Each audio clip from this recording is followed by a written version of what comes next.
Assalamualaikum dan salam sejahtera kepada lecturer kita, Dr. Faizal dan rakan-rakan sekalian. Sebelum saya memulakan perbincangan, saya ingin memperkenalkan ahli kumpulan saya yang terdiri daripada saya sendiri, Ismail bin Hada, Rabiani binti Asmalah, Masriani binti Nurdin, Ainajwa binti Ahmad, dan Nur Izzati bin Kaizar. Tajuk perbincangan kami pada hari ini ialah Mathematics in Islamic Civilization. Hari ini kami akan membentangkan beberapa subtopik seperti Islamic Mathematics, Islamic Numeral, Islamic Comparative Arithmetic, Islamic Algebra, Islamic Geometry, dan Islamic Trigonometry. Nama saya Ismail bin Hada. Hari ini saya akan membentangkan berkaitan dengan Islamic Mathematics. Matematik Islam ini bermula sejak abad ke-8 lagi sehingga pertengahan abad ke-18. Matematik Islam ini juga dikenali sebagai matematik Arab kerana kebanyakan teks matematik ditulis dalam bahasa Arab. Perkembangan matematik Islam semakin meningkat pada separuh abad ke-18 yang berpusat di Parsi. Pada masa ini, Empayar Islam menjadi salah satu pusat penterjemahan terbesar. Banyak buku-buku seperti Euclid Element yang diterjemah ke dalam bahasa Arab. Ahli matematik ini memainkan peranan penting dalam pembangunan Islam. Ini kerana matematik diaplikasikan dalam binaan, bidang percukaian, perbendaraan dan perniagaan. Antara ahli matematik yang terkenal seperti Al-Khwarizmi, Umar Khayyam dan Al-Battani. Seterusnya, saya akan membentangkan sumbangan tokoh matematik Islam dalam bidang matematik pada masa ini. Pertama, Al-Khwarizmi. Al-Khwarizmi dikenali sebagai algebra. Buku terkenal beliau ialah Al-Jabar Al-Mukabbilah. Buku ini menerangkan tentang permasalahan berkaitan dengan algebra. Yang kedua ialah Umar Khayyam. Antara buku beliau ialah Mazalat fil Al-Jabar wal Al-Mukabbilah.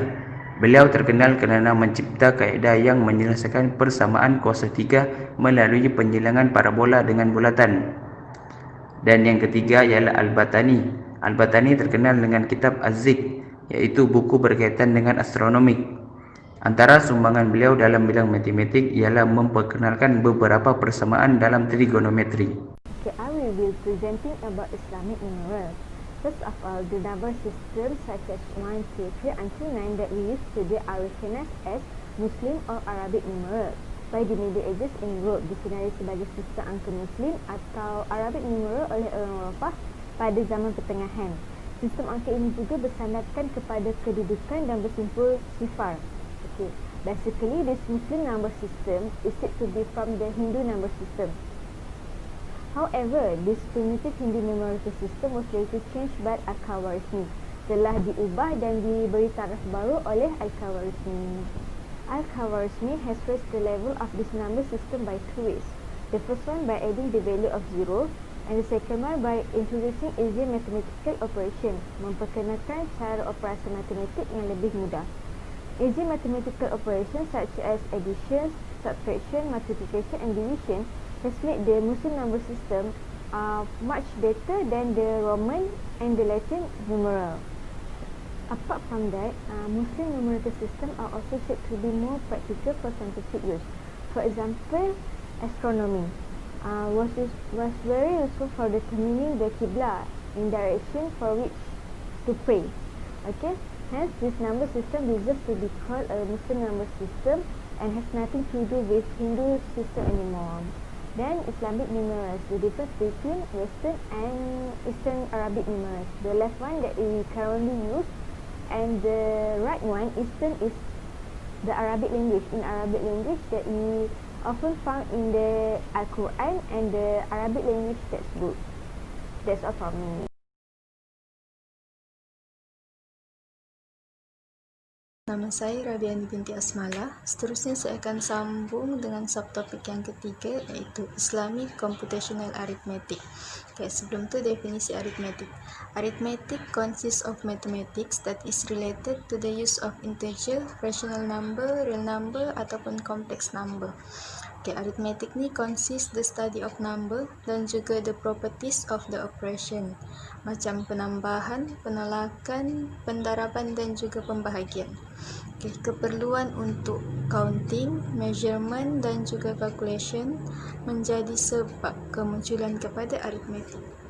Okay, ada 3 orang tokoh yang terlibat dalam aritmetik ni. Yang pertama adalah Al-Khwarizmi. Al-Khawarizmi merupakan sarjana Muslim yang pertama yang menulis tentang aritmetik.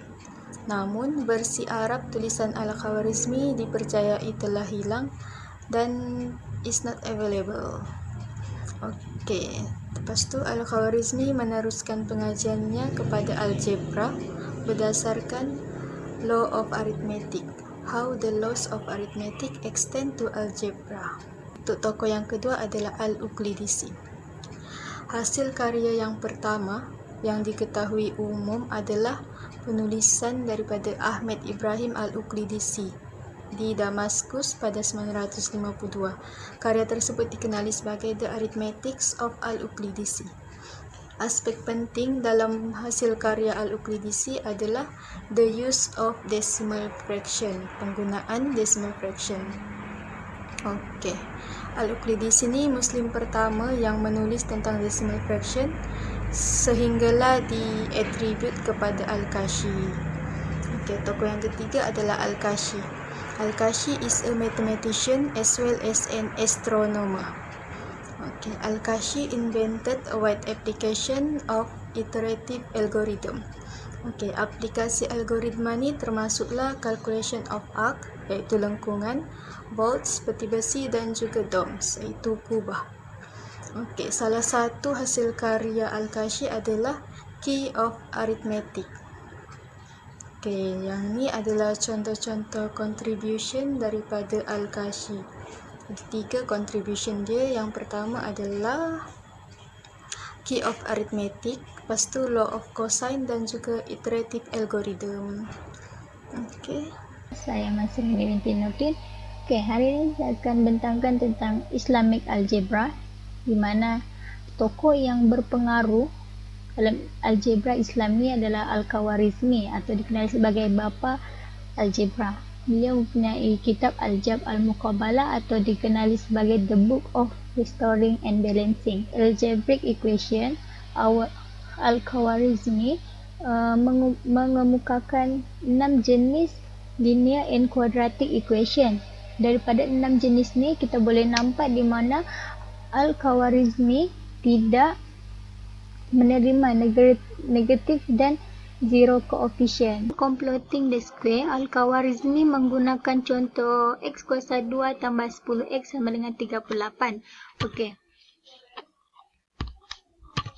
Okey, beliau menyelesaikan masalah itu dengan square AB, mula-mula square AB dengan melabelkan sisi dia x sebagai root x. Lepas tu, setiap sisi AB ni beliau wujudkan rectangle, 4 rectangle dengan lebar 2.5. Okey, lepas tu square AB ni dengan 4 rectangle ni sama dengan 39. Okey, untuk melengkapkan EX ni, Al-Khawarizmi menambah 4 square yang mempunyai lebar 2.5. Okey, dan menjadikan luas EX ni 64 dan sisi dia 8. Okey, X ni kita dapat 3 sebab 8 tolak 25 tolak 25. So kita dapat 3. Okey, Al-Khawarizmi menggunakan metode yang sama untuk gambar yang kedua ni. Okey, untuk mathematician Islam yang terlibat dalam algebra antaranya ialah Tabib Ibnu Qurrah, Abu Kamil, Abu Bakr Ibnu Muhammad dengan Ibnu Yahya Al-Maghribi. Okay, hi, I'm Izzati. So, Islamic Geometry adalah Islamic art yang menggunakan geometri pattern dan simetri. Okay, especially dalam jiri tiling. Jiri tiling ni boleh jumpa dekat dalam masjid. Okay, geometric design ni dalam Islam selalunya menggunakan repeated square dan circle ataupun bertindir ataupun bersilang seperti arabes. Okey, ini contoh jiri dan arabes. Okey, tokoh sebalik Islam geometri adalah Muqarnas. Muqarnas adalah Iranian architecture yang mencipta bentuk squinch. Okey, ini contoh bentuk squinch ataupun dia berbentuk seludum macam dalam masjid kan. Okey, kemudian dalam Islamic art juga circle represent symbol of unity and the ultimate source of diversity in creation. Okay, gambar sebelah menunjukkan cara how to draw the pattern. Okay, bawah ni adalah geometric tiles. Nampak macam puzzle. Okay, di Morocco dikenali sebagai zilij, manakala di Andalusia dikenali sebagai alicatado. Okay, how they do it? They use compass and ruler. Okay, application of Islamic geometry kita boleh jumpa dalam ceramik, dalam jirat tiling, dalam woodwork, jali, kilim, leather, metalwork, cornice, stained glass dan zilij. Okay, dalam Islamic trigonometry, tokoh Ibnu Muaz Al-Jayani, dia adalah penulis The Book of Unknown Arcs of a Sphere. Dalam buku ni ada penyelesaian masalah spherical trigonometry.